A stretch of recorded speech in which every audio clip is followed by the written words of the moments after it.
এজন্য রমজান মাস যখন শেষ হয়, শেষ মুহূর্তে দুইটা কাজ বেশি বেশি করিয়া করা, দুইটা কাজ বেশি বেশি করিয়া করা। একটা হইল গিয়া যে রমজান মাস আমি পাইছি, রমজান মাসও যতটুকু সম্ভব হয় আমি ইবাদত করছি, এই ভালো কাজ আমি করতে পারছি, এর লাগিয়া বেশি বেশি করিয়া শুকরিয়া আদায় করা শেষ মুহূর্তে। এক নম্বর কাজ কি? বেশি বেশি করিয়া শুকরিয়া আদায় করা যে আল্লাহ, আমি রমজান মাস রোজা রাখতে পারছি, আমি তারাবির নামাজ আদায় করতে পারছি, পাশাপাশি অন্যান্য ইবাদত আমি করতে পারছি, এর লাগিয়া বেশি বেশি করিয়া কি করা? শুকরিয়া আদায় করা, বেশি বেশি করিয়া শুকরিয়া আদায় করা যে তিনি যে আমাদেরকে তার দয়ার গুণে এই ইবাদত করার তৌফিক দান করছেন।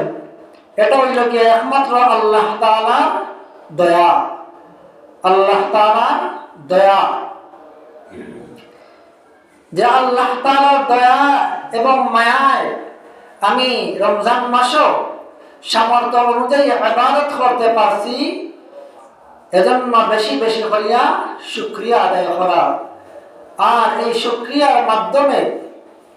শুকরিয়ার মাধ্যমে আল্লাহ পাক রব্বুল আলামিনে যেই নিয়ামতের কারণে শুকরিয়া আদায় করা হয়, এই রকম নিয়ামতরে আল্লাহ পাক রব্বুল আলামিনে আরো বাড়াইয়া দেন। কি করে দেন? বাড়াইয়া দেন। আল্লাহ পাক রব্বুল আলামিনে ফরমায়, লাইন শাকারতুম লাযীদান্নাকুম ওয়া লাইন কাফারতুম মিন আযাবি লাশাদীদ। এই আয়াতের দ্বারা বোঝা যায় যারা নিয়ামত পায়, নিয়ামত পাওয়ার পরে শুকরিয়া আদায় করে আল্লাহ তাআলার শুকরগুজার বান্দা হয়, তখন আল্লাহ পাক রব্বুল আলামিনে নিয়ামতরে আরো কি করে দেন? বাড়াইয়া দেন।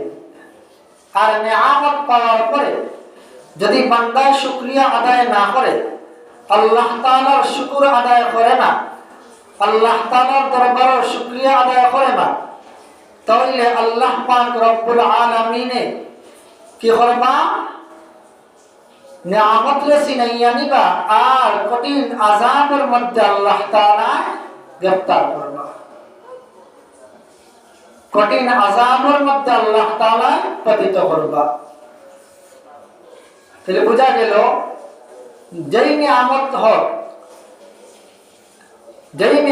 হোক, নিয়ামত পাওয়ার পরে বেশি বেশি করে কি করা? শুকরিয়া আদায় করা, ইবাদত করতে পারা বড় নিয়ামত। আল্লাহ তাআলার হুকুম মতো ইবাদত করতে পারা বড় নিয়ামত। আমরা অনেকে নিয়ামত মনে করি শুধু টাকা পয়সা, ধন দৌলত, বাড়ি গাড়ি, এইগুলা নিয়ামত। বলে না, আসল নিয়ামত তো এইগুলা না, আসল নিয়ামত এইগুলা না, আসল নিয়ামত এইগুলা না। আসল নিয়ামত হইল কি? ঈমান। আর ঈমানের পথে চলতে পারা, আল্লাহর হুকুম মতো চলতে পারা, এইগুলো হইল গিয়া বড় নিয়ামত। আমি রোজা রাখতে পারলাম, আল্লাহ তাআলার বড় একটা নিয়ামত আমি কি করলাম? পাইলাম। আমি তারাবির নামাজ পড়তে পারলাম, বড় নিয়ামত পাইলাম। এইভাবে আমি অন্যান্য ইবাদত করতে পারলাম, আমি বড় নিয়ামত পাইলাম। এই যে নিয়ামত গুলো আমি পাইলাম, এই যে আমি আমল করতে পারলাম, এটা শুকরিয়া আদায় করা দরকার না? শুকরিয়া আদায় করা দরকার, শুকরিয়া আদায় করা দরকার। আপনার মতো কত মানুষ রমজান কোন দিকে আয় কোন দিকে যায় খবর হইতে পারে না। কত মানুষ রমজান আয় কোন দিকে, রমজান যায় কোন দিকে, কোনো খবর নাই। রমজানের আগে যেমন, রমজানের পরে তেমন। কোনো পরিবর্তন নাই। রমজান মাসের আগে যেইভাবে দিনের বেলায় খায়, রমজানও সেইভাবে দিনের বেলায় খায়। রমজান ছাড়া যেইভাবে নামাজের লগে কোনো সম্পর্ক নাই, রমজানও সেইভাবে নামাজের সঙ্গে কোনো সম্পর্ক নাই।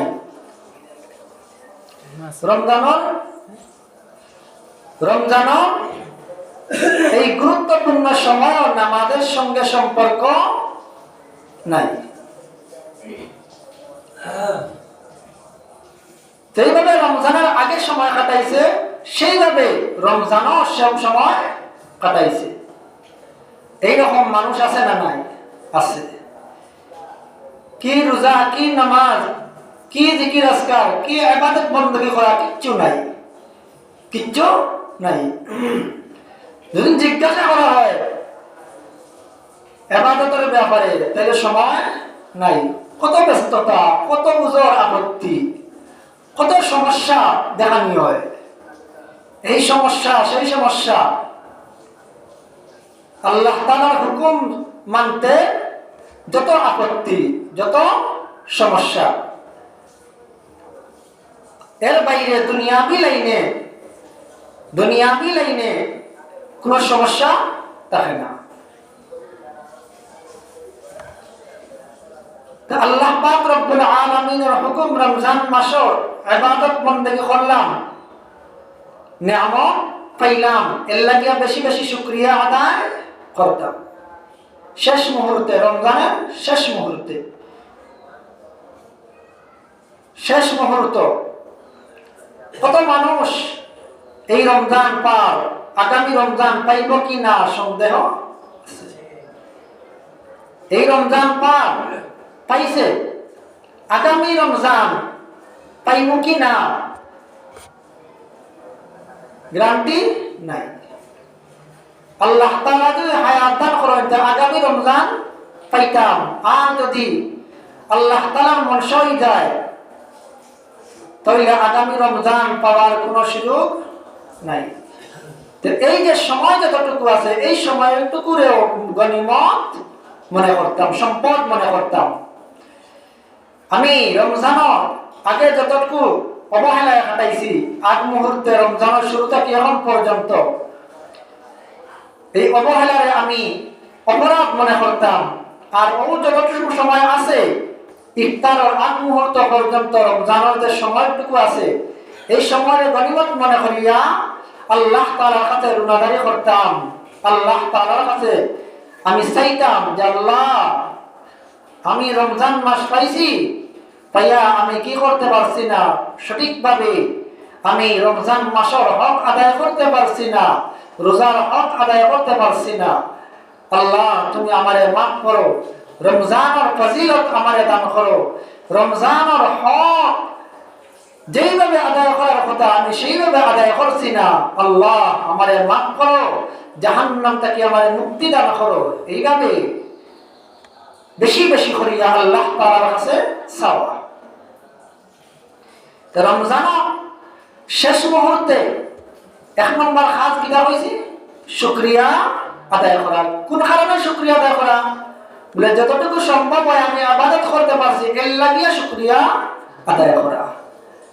2 নম্বর কাজ কি? 2 নম্বর কাজই লগিয়া ইস্তেগফার পাঠ করা। বেশি বেশি করিয়া কি করা? ইস্তেগফার পাঠ করা। ইস্তেগফার কোন কারণে পাঠ করা? বলে আল্লাহ পাক রব্বুল আলামিন আমার রমজান মাস দান করছেন। আমি রমজান মাস পাইছি, রমজান মাসে আমি রোজা রাখছি, রমজান মাসে আমি তারাবির নামাজ আদায় করছি, রমজান মাসের মধ্যে আমি ফরজ নামাজ আদায় করছি, আমি কোরআন তেলাওয়াত করছি, জিকির আজকার করছি, তাসবিহ তাহলিল আদায় করছি। এইভাবে অন্যান্য ইবাদত আমি এই রমজান মাসে করছি। এই যে ইবাদতগুলো আমি করছি, এই ইবাদত করতে গিয়ে আমি পরিপূর্ণভাবে রোজার হক আদায় করতে পারছি না, পরিপূর্ণভাবে আমি ফরজ নামাজের হক আদায় করতে পারছি না, পরিপূর্ণভাবে আমি তারাবির নামাজের হক আদায় করতে পারছি না, পরিপূর্ণভাবে কোরআন তেলাওয়াতের হক আমি আদায় করতে পারছি না। এইভাবে পরিপূর্ণভাবে কোন আমলের হক আমি আদায় করতে পারছি পারছি না, আমার ভুল ত্রুটি হইছে, আমার ভুল ত্রুটি হইছে, অবশ্যই ভুল হইব, খাতা কসুরি হইব। এই যে ভুল ত্রুটি আমার ইবাদতের মধ্যে হইছে, এই ভুল ত্রুটি তাকিয়া মাফি অর্জন করার লাগিয়া বেশি বেশি করিয়া রমজানের শেষ মুহূর্তে ইস্তেগফার পাঠ করা। কি করা? ইস্তেগফার পাঠ করা। আমরা কেউ কইতে পারবো না আমি রোজা রাখছি যে আমার রোজা পরিপূর্ণভাবে আদায় হয়ে গেছে। পরিপূর্ণভাবে আদায় হইতো নাই। আমি ফরজ নামাজ আদায় করছি, কেউ কইতে পারবো না যে আমার পরিপূর্ণভাবে ফরজ নামাজ আদায় হইছে না। তারাবির নামাজ আদায় করছি, কেউ কইতে পারতো না যে পরিপূর্ণভাবে আমার তারাবির নামাজ আদায় হইছে। আমি কোরআন তেলাওয়াত করি আর পরিপূর্ণভাবে কোরআন তেলাওয়াত করতে পারি আর কেউ কইতে পারতো না। এইভাবে অন্যান্য ইবাদত যেগুলো আছে,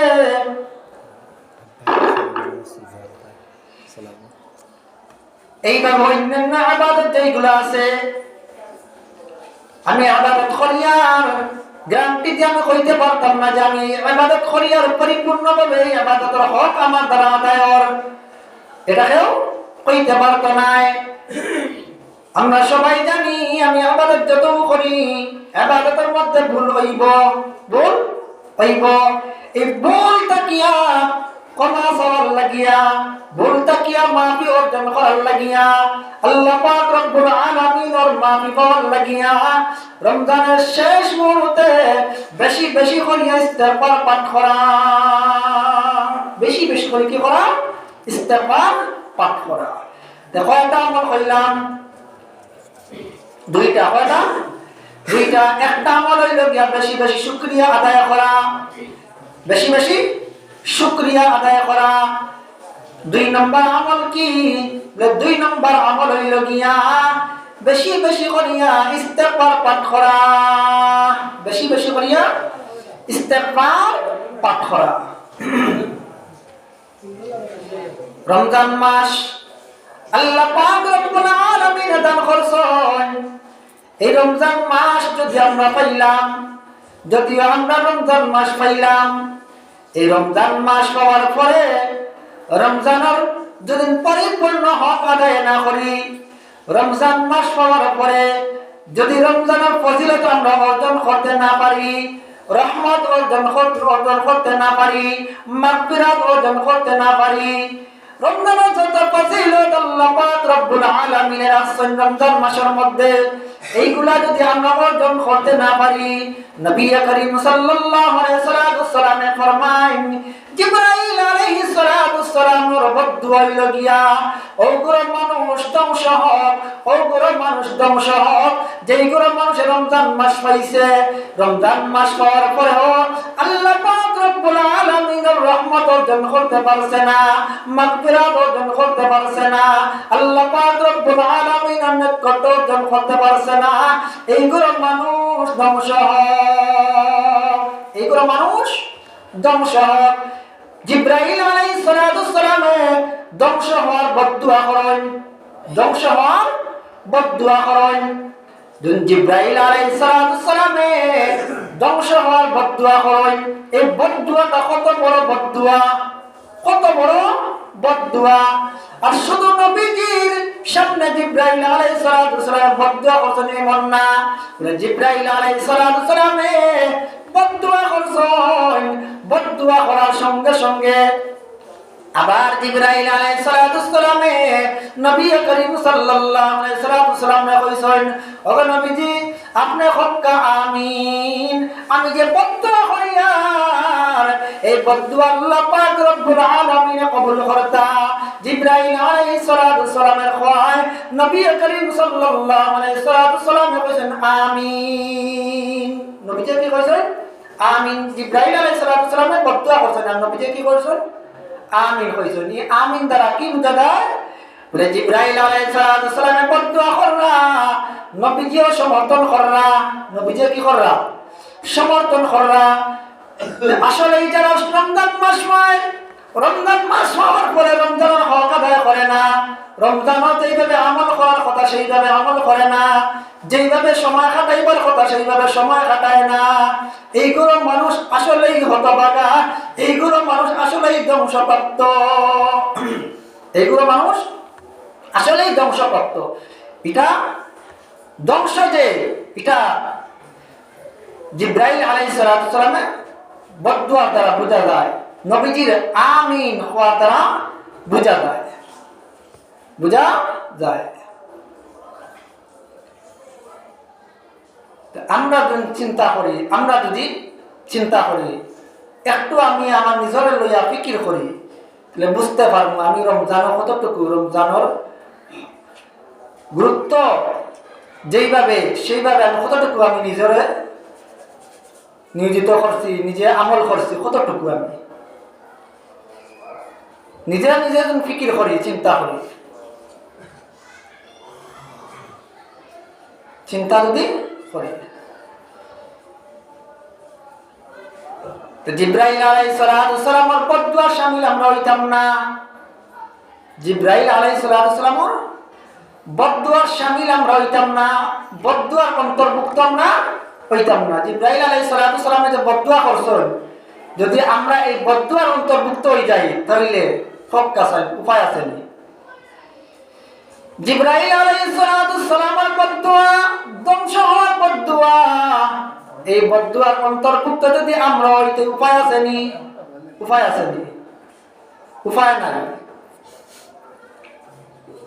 উপায় নাই। জিবরাইল আলাইহিস সালামের বদদুয়ার অন্তর্ভুক্ত যদি আমরা হই, উপায় নাই। কিন্তু কত মানুষ এই রমজান মাসের মধ্যে কোনো গুরুত্ব দেয় না,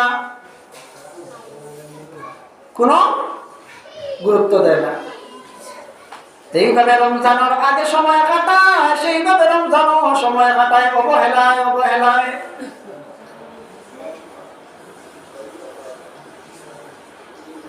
এর মতো হতভাগা কপাল পুরার খেয়ে হইতে পারে, এরা মতো হতভাগা কপাল পুরা খেয়ে হইতে পারে।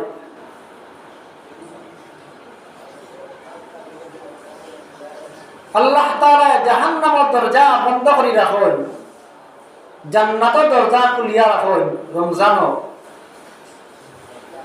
জাহান্নামের দরজা বন্ধ করিয়া রাখেন আর জান্নাতের দরজা খুলিয়া রাখেন। এত সুযোগ থাকা সত্ত্বেও আমরা আমল ঈমানের পরিবর্তন করতে পারি না, জাহান্নাম থেকে মুক্তি লাভ করতে পারি না। অসংখ্য মানুষ আল্লাহ পাক রব্বুল আলামিন রমজানের মধ্যে মাফ করে দিবা, জাহান্নামের লিস্টটাকে নাম কাটিয়া দিবা, মুক্তি দিয়া দিবা। অসংখ্য মানুষ আল্লাহ পাক রব্বুল আলামিনের দরবারে আমরা দোয়া করতাম, আল্লাহ এই রমজানের মধ্যে তুমি যত মানুষকে মাফ করে দিবাই, বিশেষ করিয়া রমজানের শেষ মুহূর্তে যত মানুষকে তুমি ক্ষমা করিয়া দিবাই, জাহান্নাম থেকে মুক্তি দিয়া দিবাই। ও আল্লাহ তার সঙ্গে আমরা শামিল করিলাইও, তার সঙ্গে আমরা জাহান্নাম থেকে মুক্তি দিয়া দিও। ও আল্লাহ রমজান মাস তুমি আমারে পাওয়াইছো, রমজান মাস আমি পাইছি, এই রমজান মাসও যেইভাবে আমল করার কথা, যেইভাবে তোমার ডাকার কথা, সেইভাবে তোমার আমি ডাকতে পারছি না। ও আল্লাহ তুমি আমারে মাফ করে দিও, জাহান্নাম থেকে তুমি আমারে মুক্তি দিয়া দিও। রমজানের এই শেষ মুহূর্তে যে সময়টা, এই সময়টার মধ্যে বেশি বেশি করিয়া আল্লাহ তাআলার কাছে এইভাবে আমি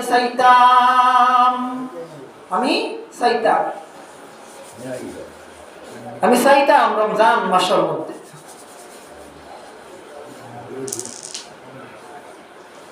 তো আল্লাহ তাআলা রমজান মাস দান করছেন, রমজান মাসও বিদায়ের পথে। এই রমজান মাসে আমি যেইভাবে ইবাদত করছি যতটুকু সম্ভব হয়, এই ইবাদতের দ্বারা ইবাদতের অভ্যাস রমজান পরবর্তী সময় আমরা কি থাকতো অব্যাহত থাকতো। রমজানে যতটুকু সম্ভব হয় ইবাদত বন্দেগী করলাম। এই ইবাদতের দ্বারা রমজান পরেও বাকি 11 মাস কি থাকতো চালু থাকতো। তাইলে আমরা সফল কাম যদি এই আমলের দ্বারা আমলের এই যে অভ্যাস এটা রমজান পরেও কি থাকে চালু থাকে। রমজানত 4 দিলাম আমরা ঈমান আমল রে, আর এই 4তে কি করতো রমজান পরেও চলতো। যদি চলে তাইলে সফল কাম, আর যদি চলে না তাইলে বুঝলাম আমরা 4 পুরাপুরি হয়েছে না। মোবাইল চার্জও লাগানোর পরে পুরাপুরি যদি চার্জ হয় তাহলে বাকি যত সময় তার নিয়ম আছে নিয়ম মতো কি করবো চলবো। আর যদি চার্জও লাগানোর পরে 1 ঘন্টা 2 ঘন্টা চার্জ দেওয়ার পরে যদি দেখা যায় মোবাইল চলে না, অন হয় না, তাহলে বোঝা গেল মূলত চার্জও হয়েছে না। ঠিক এইভাবে এই রমজান মাসও আপনার ঈমান আমলে চার্জ দেওয়ার সময় ঈমান আমলে কি চার্জ দেওয়ার সময় ঈমান আমলে আমরা যদি পরিপূর্ণভাবে চার্জ দিতে পারি, আমরা পরিপূর্ণভাবে যদি মেহনত করতে পারি, তাহলে এই মেহনতের দ্বারা রমজানের পরবর্তী যে সময় এই সময়টা চলতো। রমজানে যেইভাবে আমি নামাজ আদায় করছি রমজানের পরেও আমি সেইভাবে নামাজ আদায় করতাম। রমজানে যেইভাবে আমি দিনের বেলায় গুনাহ থেকে বাঁচিয়ে থাকছি, গুনার দ্বারা কাছে গেছি না, রমজানের পরবর্তী সময় এইভাবে গুনার দ্বারা কাছে যাইতাম না, গুনাহ থেকে বাঁচিয়ে থাকতাম।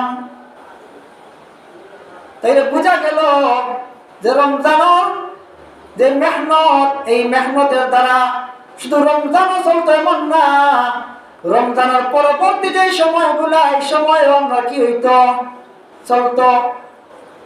এইভাবে আমরা প্রস্তুতি থাকতো, মন মানসিকতা থাকতো, এইভাবে আমরা রমজান মেহনত করতাম। তো আমরা মধ্যে থাকি রমজান মাস বিদায় হয়ে গেছে, শেষ মুহূর্তে আল্লাহ পাক রব্বুল আলামিনের কাছে আমরা খুব করজোরে আমরা মিনতি করতাম আল্লাহ তাআলার দরবারে, যে আল্লাহ রমজানে যেইভাবে আমারে ইবাদত করার তৌফিক দান করছো, ও আল্লাহ রমজান পরেও আমারে সেইভাবে তোমার হুকুম মানার তৌফিক দান করিও। এইভাবে চাইতাম আল্লাহ তাআলার কাছে, আর চেষ্টা করতাম যে যতটুকু সম্ভব রমজানে যেইভাবে আমরা কি করি ইবাদত করি, রমজানের পরেও সেইভাবে ইবাদত করতাম না। অবস্থা কি হইতো, আজকে শেষ ইফতার করিয়া মাগরিবের নামাজ যাইমু, মাগরিবের নামাজ হওয়ার পরে শেষ, বাকি আর কোনো খবর নাই। বিদায়ী নামাজ মাগরিবের নামাজ হইব, বিদায়ী নামাজ মাগরিবের নামাজ আজকে রইব। তো বিদায়ী নামাজ পড়তাম না আজকে মাগরিবের নামাজ না। বিদায়ী নামাজ পড়লে বুঝবা যে বাস্তবে রমজানের 4 হয়েছে। বিদায়ী নামাজ পড়ি না জানি আমরা। রমজান মাস যেইভাবে আমল করছি সেইভাবে আমরা কি করতাম, আপ্রাণ চেষ্টা থাকতো রমজানের পরবর্তী সময় সেইভাবে আমল করতাম। রমজানে যেইভাবে আমরা ফজরের নামাজ আদায় করছি, ফজরের নামাজ আইছি, রমজানের পরেও সেইভাবে ফজরের নামাজও আইতাম। ফজরের নামাজও আইতাম না। রমজানও শুধু ফজরের নামাজ ফরজ, রমজানের পরে ফরজ না এমন নেই। রমজানের ফজরের নামাজ ফরজ, রমজানের পরে আর হিসাব হইতো নাই ফজরের নামাজের না পড়লে বলা নি না। রমজানত এইভাবে ফজরের নামাজের হিসাব হইব, রমজানের পরবর্তী ফজরের নামাজগুলো সেইভাবে সমান হিসাব হইব, বেশ কম না। রমজানতে এইভাবে জোহর নামাজের হিসাব হইব, রমজান পরবর্তী সময় জোহর নামাজেরও সেইভাবে হিসাব হইব, বেশ কম না।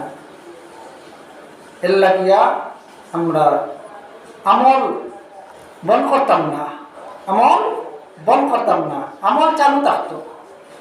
আমল কি থাকতো? চালু থাকতো, চেষ্টা থাকতো।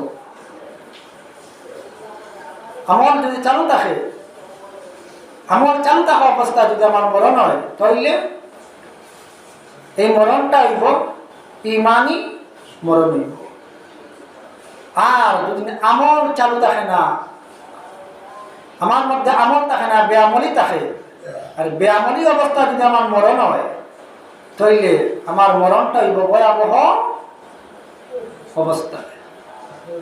আমরা কেউ জানিনি যে আমি কোন সময় মারা যাইব, কোন সময় মারা যাইব কেউ জানি না।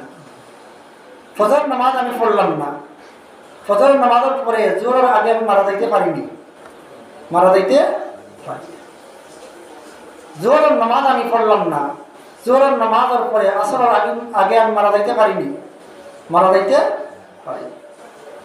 আসর নামাজ পড়লাম না, মাগরিবের আগে আমি মারা যাইতে পারিনি, পারি। ঠিক এইভাবে মাগরিবের নামাজ পড়লাম না, এশার আগে আমি মারা যাইতে পারিনি, পারি। এশার নামাজ আমি পড়লাম না, রাত ঘুমাইলাম, ফজর আজানের আগ মুহূর্ত পর্যন্ত আমি মারা যাইতে পারিনি, মারা যাইতে পারি। এই যে আমি বেআমলি অবস্থায় আছি, বেআমলি অবস্থায় আছি, আর এই অবস্থায় আমার মরণ, আমার মরণটা কেমন মরণ হইব, কেমন মরণ হইব। এর লাগিয়া মরতে তো হইব না, মরতাম না, মরতে হইব। যত দুনিয়ার বাহাদুরি করি আমরা, যত বাহাদুরি করি, যত আমরা যে কোনো ক্ষেত্রে আমরা কি করি, ক্ষমতা দেখাই দুনিয়ার মধ্যে, কোনো ক্ষমতায় কি করতো না, আমার এই মরণটা কি বাঁচাইতে পারতো না, অবশ্যই মরণ। দুনিয়ার যা ঝামেলা আছে, যা ঝামেলা দুনিয়ার কাজ কারবার আছে, সব করো, সব করো, কিন্তু কিছু কিছু যে সময় আছে ইবাদতের, এই সময়ে তুমি কি করো, আল্লাহ তাআলার দরবারে হাজিরা দাও, আল্লাহ তাআলার দরবারে হাজিরা দাও। তাইলে আমি দুনিয়াবি যে কাজগুলা করবো, হালাল পন্থায় যে কাজগুলা করবো, এই কাজগুলো আমার ইবাদত হয়ে যাইব। সুবহানাল্লাহ, এই কাজগুলো কি হইব, ইবাদত হয়ে যাইব। যেমন আমি ফজর নামাজ আদায় করছি, আদায় করিয়া আমি মাটি হামো গেছি, মনে করকে আমি কি করছি, মাটি হামো গেছি, আমি আমার রিক্সা লইয়া গেছি, সিএনজি লইয়া গেছি, আমি আমার যে কাজ করিয়া ও কাজও আমি কি করছি, গেছি। আবার ফজরের নামাজ পড়িয়া যে কাজও লাগছি, আবার ঘুরি ঘুরি জোহরের নামাজের সময় যে জোহর নামাজ আমি কি করছি, আদায় করছি। ওই যে ফজর নামাজ পড়লাম, জোহর নামাজ আদায় করলাম, আর মধ্যখানে যে আমি দুনিয়াবি প্রয়োজন পূরণ করার ক্ষেত্রে, প্রয়োজন পূরণ করার লাগিয়ে দুনিয়াবি কাজ করলাম, আল্লাহ পাক রব্বুল আলামিনে এই যে মাঝখানে যে কাজগুলা করলাম, এগুলা তো আমার দুনিয়া পূরণের লাগিয়া, দুনিয়াবি প্রয়োজন পূরণের লাগিয়া, এই কাজগুলার আল্লাহ পাক রব্বুল আলামিনে ইবাদতের মধ্যে শামিল করিলে বা সুবহানাল্লাহ। এর লাগিয়া দুনিয়াবি কাজ করতে বাধা নাই, কাজ করতে বাধা নাই, কিন্তু সময় সময়ে যে কিছু সময়টা আছে আল্লাহ তাআলা দরবারে হাজিরা দেওয়ার লাগিয়া, এই সময়টার মধ্যে আমরা কি করতাম, হাজিরা দিতাম। দুনিয়াবি কোনো কিছুই যেন আমারে আল্লাহর দরবারের হাজিরা থাকি যেন আমার বিরত না রাখে। যেই জায়গায় সময় হয় এই জায়গার মধ্যে আমি কি করতাম, আল্লাহর হুকুম মতো ইবাদত করে লইতাম। যাই হোক, আল্লাহ তাআলা আমরা বুঝার আমল করার তৌফিক দান করতে। তো আগামী কালকে হইল গিয়া ঈদের দিন, আগামী কালকে কি ঈদের দিন। তো ঈদের আনন্দ যেটা, ঈদের যে বিষয় যেটা, এই ঈদের আনন্দটা হইল গিয়া, ওটা হইল গিয়া একটা ইবাদতের মাধ্যমে। কিসের মাধ্যমে? ইবাদত কেন্দ্রিক আনন্দ। ঈদের যে আনন্দ, এই আনন্দটা হইল গিয়ে ইবাদত কেন্দ্রিক আনন্দ। এই ঈদের ময়দানও, ঈদের মাঠও, এই সময় আল্লাহ পাক রব্বুল আলামিনে সারা রমজান যারা ইবাদত করে তারা পুরস্কার দেন। তারা কি দেন? পুরস্কার দেন। পুরস্কার দেওয়ার দিন, পুরস্কার দেওয়ার দিন। এর লাগিয়া ঈদের যে আনন্দ যেটা, এটা আসলে মূলত লাগিয়া যারা রমজানও ইবাদত করে, রোজা রাখে, তারাবির নামাজ আদায় করে, এক্সট্রা যে আমলগুলা এগুলা করে, এরার লাগিয়া মূলত আনন্দ। কারণ এরা বদলা দেওয়া হইব ঈদের দিন। যারা রমজানের রোজাও রাখছে না, নামাজও পড়ছে না, কিচ্ছুর লগে নাই, এরা তো কিতাব পুরস্কার দেওয়া হইব, এরার আনন্দ নাই, এরা আনন্দ নাই। রমজানের ঈদের যে মূল বিষয় যেটা, এটা লিখা পুরস্কার দেওয়া। আর এই পুরস্কার খারাপে দেওয়া বলে যারা রমজানও সঠিকভাবে রমজানের হক আদায় করে, আমল করে, আর এই পুরস্কারটা হইল গিয়া আনন্দের বিষয়। আর এই আনন্দটা হইল গিয়া যারা আমলওয়ালা, যারা তারার লাগিয়া, রমজানও আমলওয়ালা যারা তারার লাগিয়া। রমজান ঈদ হোক, কুরবানির ঈদ হোক, ঈদের নামাজের ক্ষেত্রে ঈদের দিন কিছু কি আছে, খাদখল আছে। ঈদের দিন কিছু খাদখল আছে, উত্তম আমলখল আছে, সুন্নত আমলখল আছে। এর মধ্যে ঈদের দিন 1 নম্বর আমল হইল গিয়া মিসওয়াক করা। কি করা? ঈদের দিন 1 নম্বর আমল কি? মিসওয়াক করা। 2 নম্বর আমল হইল গিয়া গোসল করা। কি করা? গোসল করা। 3 নম্বর আমল হইল গিয়া সাজসজ্জা করা। 3 নম্বর আমল কি? সাজসজ্জা করা, শরীয়ত সম্মত, শরীয়ত সম্মত। আবার এমন সাজসজ্জা না যে সাজসজ্জা ইহুদি খ্রিস্টান লগে মিলে যায়। পোশাক আশাক হোক, অন্যান্য ক্ষেত্রে চুল কাটা হোক, যে সাজসজ্জাগুলো যেগুলো করি, এইগুলো হইতো কি ইসলামের ভিতরে, ইসলাম কেন্দ্রিক হইতো। বিধর্মীয়গুলোর সঙ্গে মিলে যায় যেই সাজসজ্জা, এইগুলা না। পোশাকের ক্ষেত্রেও খেয়াল থাকতে হইব। ঈদের সময় আমরা আনন্দ করতাম ঠিক, কিন্তু এই আনন্দটা হইতো মুসলমানের ভিতরে হইতো, ইমানদারির ভিতরে হইতো। কারণ আমি এমন ড্রেস লইলাম যে ড্রেসটা ইসলামের কোনো সৌন্দর্য প্রকাশ করে না। বেঈমান হলে যে ড্রেস পরিধান করেন, পিন্ধন, নাফরমান হলে, ইহুদি খ্রিস্টান হলে যেই ড্রেস পিন্ধন, যেই রকম ড্রেস পিন্ধন, বেদিন হলে যেই রকম ড্রেস পিন্ধন, এইরকম ড্রেস যদি আমি পিন্ধি, তাহলে এই ড্রেসের কারণে তোমার জাহান্নামে যাইতে হইব। আর এই ড্রেস পিন্ধিয়া মূলত ঈদের আনন্দ করা যায় না। ঈদের তুমি যদি আনন্দ করবা, মূলত এইরকম বাজে ড্রেস পিন্ধিয়া কি করা যায় না, ঈদের আনন্দ করা যায় না। ঈদের আনন্দ করতে হইব মুসলমানই নিদর্শন প্রকাশ পায় এমন ড্রেস পিন্ধিয়া, এমন ড্রেস পিন্ধিয়া। তুমি প্যান্ট লইলাই, শার্ট লইলাই, গেঞ্জি লইলাই, ড্রেস লইলাই, মহিলা হোক পুরুষ হোক, পুরুষের ক্ষেত্রে হাঁটু তাকিয়ে, নাভি মধ্যে তাকিয়ে রাখা ফরজ। আর আরেকটা জিনিস খেয়াল থাকতো যে পুরুষের টাকনো যে আছে, টাকনোর নিচে কোনো কাপড় যাইতো না, টাকনোর নিচে কোনো কাপড় যাইতো না। এখন আমরা গিয়াও প্যান্ট লইলাম, কতটা ডিজাইনের প্যান্ট আছে, গিয়া প্যান্ট লইলাম, যে দেখা যায় টাকনোর নিচে পাওয়ার পাতা ঘুরি, আর বলিয়া তুললেও আপনার নিচে থাকে, বলিয়া তুললেও টাকনোর নিচে থাকে।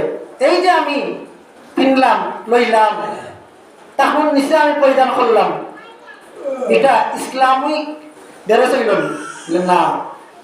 ঠিক এইভাবে লম্বা অতিরিক্ত টাকনোর নিচে যায় এমন পোশাক লোয়া যাইত নাই, পিন্ধা যাইত নাই। আবার এমন বাড়তি পোশাক, যে পোশাক হাঁটুর উপরে উঠে যায়, হাঁটুর উপরে উঠি যায়। এমন পোশাক ও কিনদারাই তো নাই। রমজানে আমরা কি কন্ট্রোল থাকি, কিন্তু রমজান করে আমরা শুরু করি দেখিয়া আটুর উপরে আমরা বালিগ পুরুষ নামাজ রোজা ফরজ, বালিগ পুরুষ প্রাপ্তবয়স্ক পুরুষ দেখা যায় আটুর উপরে প্যান্ট পিনতে, আটুর উপরে এমন প্যান্ট পিনতে আটুর উপরে, আবার একটা ফ্যাশন মনে করে।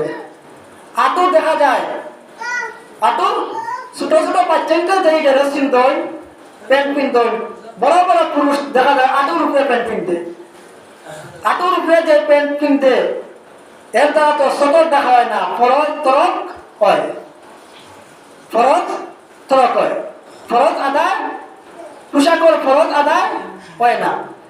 বেটাই তো কমপক্ষে আটু ডাকা থাকতো, আটু গুড়া থাকতো। এখন যে আমি এমন প্যান্ট কিনছিলাম হাফ প্যান্ট, দেখা যায় আটুর উপরে প্যান্ট, আবার ও আটুর উপরে প্যান্ট কিন দিয়া তুমি তোমার মার সামনে, বাবার সামনে, বোনের সামনে, সবার সামনে তুমি বেহায়ার মতো চলাফেরা করবে। লজ্জা শরম যদি থাকে তাহলে এমন পোশাক কেউ কিন্তু নাই। যারা লজ্জা শরম নাই এরা আটুর উপরে প্যান্ট কিনতে, আটুর উপরে প্যান্ট খারাপ কিনতে। যারা লজ্জা শরম নাই, এই যে আটুর উপরে প্যান্ট কিনতে, এইরকম মানুষ আমরা সমাজও আছে। এটা লজ্জা শরম যদি থাকে তাইলে এইরকম পোশাক কিন্তু নাই। একটু শরম যদি থাকতো, আটুর উপরে প্যান্ট কিন দিয়া, আটু দেখা দার আমার, আমি আমার মার সামনে বাবার সামনে বেহায়া পোশাক দিয়া ঘুরাফেরা করি, আর আবার বিভিন্ন সমাজেও যাই আর ও বেহায়া পোশাক কিন দিয়া, বেহায়া পোশাক কিন দিয়া। পোশাকের ক্ষেত্রে সতর্কতা থাকতো। ঈদের আনন্দ ঠিক, কিন্তু আনন্দটা হইতো ইসলামের ভিতরে, ইসলামের ভিতরে। মহিলার ক্ষেত্রে বলা এমন ড্রেস কিনতাম না যেই ড্রেসে মহিলার পর্দা নষ্ট হয়, এমন ড্রেস কিনতাম না যেই ড্রেসে কি হয় পর্দা নষ্ট হয়। ঈদের আনন্দ থাকতো ইসলামের ভিতরে। সাজসজ্জা করা, এরপরে লগিয়া সামর্থ্য অনুযায়ী উত্তম পোশাক পরিধান করা। নতুন পোশাক প্রয়োজন যে জরুরি ইলা নাই, তোমার যে পোশাকগুলো আছে এই পোশাকগুলোর মধ্যে উত্তম পোশাক যেটা আছে এটা কি করা, পরিধান করা। এরপরে লগিয়া ঈদগাহ দেওয়ার লাগিয়া সুগন্ধি ব্যবহার করা, ঈদগাহ দেওয়ার লাগিয়া সুগন্ধি ব্যবহার করা। এরপরে লগিয়া সদকাতুল ফিতর যেটা, এটা ঈদগাহ যাওয়ার আগে আদায় করা। গত সপ্তাহে আমরা সদকাতুল ফিতরের কথা কইছি যে সদকাতুল ফিতর এটা ঈদগাহ যাওয়ার আগে কি করা, আদায় করা। এরপরে লগিয়া রোজার ঈদের নামাজে যাওয়ার আগে মিষ্টি কোনো কিছু খাওয়া। নবী করিম সাল্লাল্লাহু আলাইহি ওয়াসাল্লাম খেজুর খাইতা, নবী কি খাইতা, খেজুর খাইতা।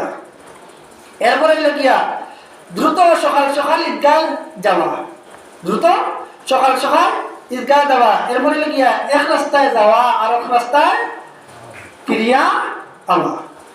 এরপরে লগিয়া যদি বৃষ্টির সম্ভাবনা না থাকে বা কোনো যুক্তির কারণ না থাকে তাহলে ঈদগাহ কি করা, নামাজ আদায় করা। যদি ইলা কোনো কারণ হয় যে নামাজ পড়া যাইতো না ঈদগাহ, তাহলে মসজিদও আদায় করা। এরপরে লগিয়া ঈদগাহ যাওয়ার সময় আস্তে আস্তে তাকবীর বলা, আল্লাহু আকবার আল্লাহু আকবার, লা ইলাহা ইল্লাল্লাহু আল্লাহু আকবার আল্লাহু আকবার ওয়ালিল্লাহিল হামদ। এইগুলা কি করা, আদায় করা, পাঠ করা। এরপরে লগিয়া একজনে আরেকজনের সঙ্গে সাক্ষাৎ হওয়ার সময় ঈদের দিন অভিবাদন জানানো, হাই হ্যালো এইগুলা দিয়ে না, হাই হ্যালো এইগুলা দিয়ে না, তাকাব্বালাল্লাহু মিনকা ওইয়া অভিবাদন জানানো, একজনে আরেকজনকে অভিবাদন জানানো। এইভাবে ঈদের নামাজের ক্ষেত্রে ঈদের দিন এই বিষয়গুলো খেয়াল থাকা। তো আল্লাহ তাআলা আমরা প্রত্যেককে আমল করার বুঝার তৌফিক দান করুক। আমিন। ওয়া আখিরু দাওয়ানা আনিল হামদুলিল্লাহি রাব্বিল আলামিন।